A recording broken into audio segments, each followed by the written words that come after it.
What's up, everybody? Welcome back to the Dave Cave. I, as always, am Dave. Now, today we are talking Happy Death Day. Better late than never, right?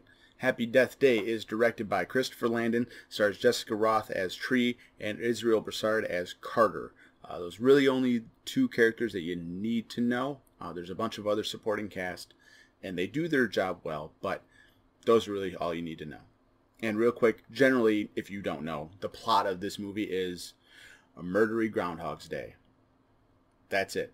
Over and over, Tree dies, trying to figure out who's killing her and why. It has a very similar execution to Groundhog Day. Like, very similar in a lot of parts. Before we get into the plot parts and the things that I liked or sometimes didn't like about this movie, just real quick note about Jessica Roth. Carries this movie a lot.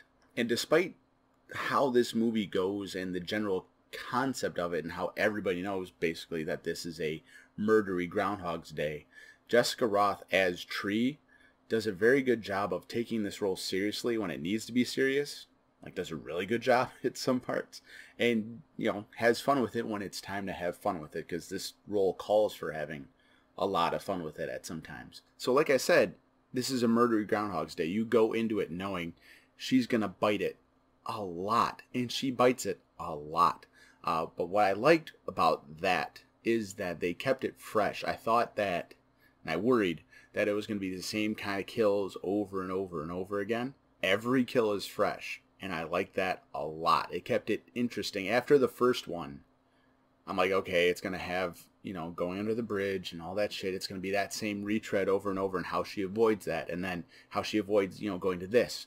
And I like that they didn't play it that way. I like that they didn't play her avoiding the bridge, and then avoiding staying in her room, and then avoiding this, and avoiding that, and avoiding the fountain.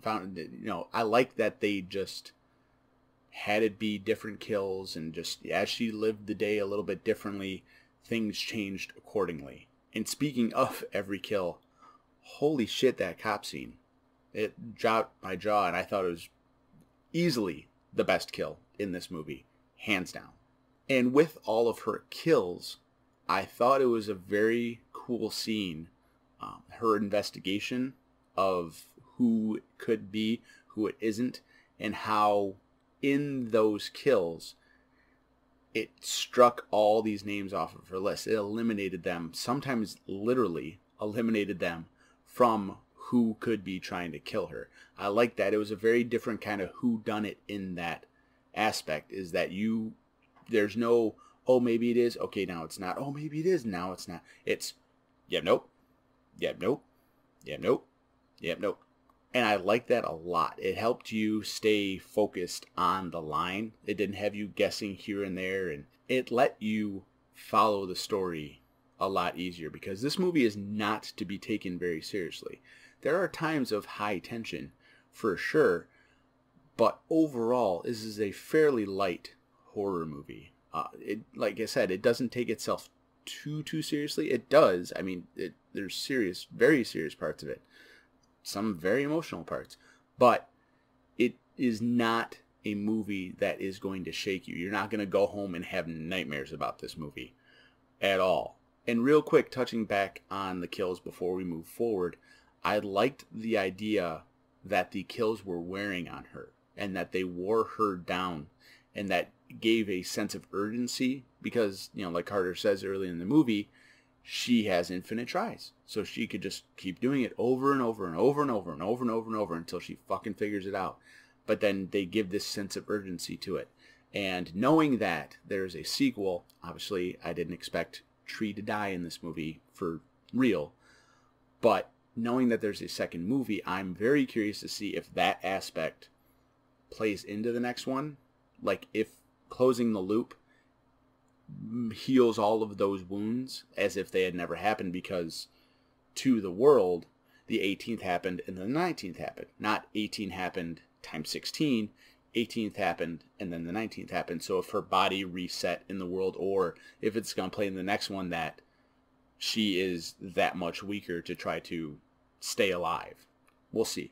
Another thing I really liked about this movie is when it's all said and done, not many things are a mistake. Not many things are able to be fluffed off. Everything was very much on purpose, even if it was just to have that moment of, in Groundhog's Day where, drop the plates and, we got to get ahead of the storm and all that. She has that moment in this movie too, where sprinklers, car alarm, Tim, everything is on purpose. And I like how that all played into it. Like I said, it was very reminiscent of Groundhog's Day, and I love the shit out of that movie. So one last thing that I liked before we go into things that I didn't like. It was not many things. This movie was pretty enjoyable little ride. But one last thing that I really liked was how when Tree finds out who it was, her just like, are you fucking kidding me? Really? Really? That's the why. Really? That's fucking stupid. But that they don't let it be stupid, because then the other person's like, yeah, totally. Yeah, fuck you.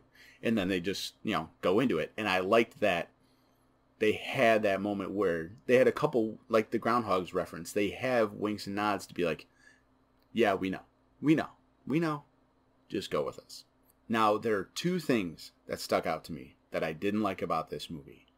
The redemption scene with Tree, I thought I understand that there's supposed to be levity to it and that she's supposed to, have these moments, but it was like, it could be here and it was here on the teeny bop level. Like, it was borderline too much. I'm sitting there, I'm like, the fuck universe are we in? What the hell happened to this movie? And then it got about halfway through that scene, I'm like, okay, they're just doing this, and then they gotta go back into it, and then they break back into it, and you're like, okay, all right, shake that off, let's just keep moving. And another thing, and this is tiny, but it distracted me so damn much.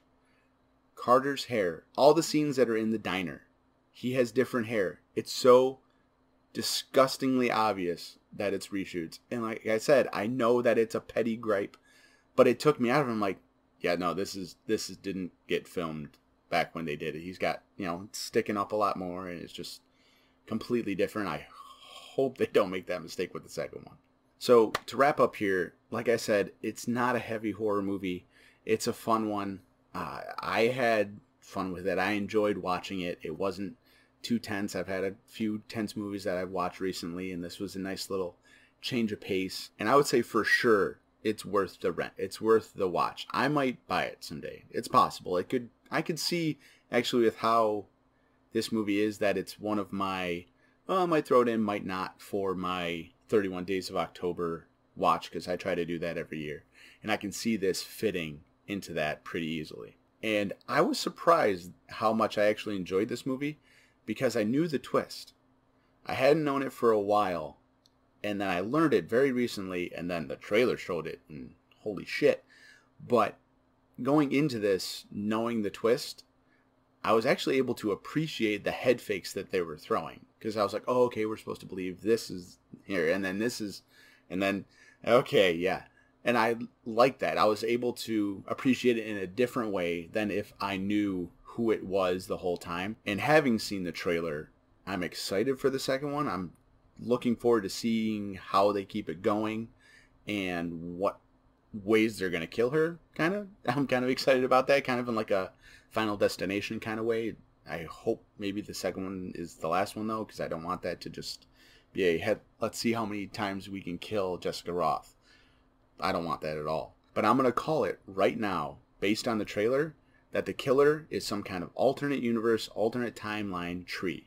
It's going to be her, and everyone's going to be like, what the hell? And maybe she's going to die, and this alternate timeline Tree is going to just be a mass murderer.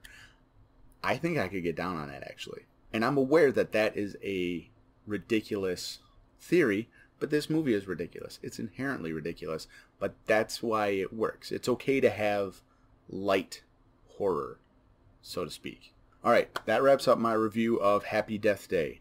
Before we get going, we are not having a random recommendation of the day today. Until further notice, I am saving those for my Rewatch Wednesdays, so tune in for those. And if you have a suggestion for something you would like me to check out to be a possible random recommendation of the month, please let me know in the comments below, and if I like it, I'll recommend it and I'll give you a shout out. Before we head out, if you enjoyed this review, don't forget to hit that like and subscribe, because we always got more coming. Thank you so much for stopping by the Dave Cave. See you tomorrow with my Happy Death Day 2 review. Take care.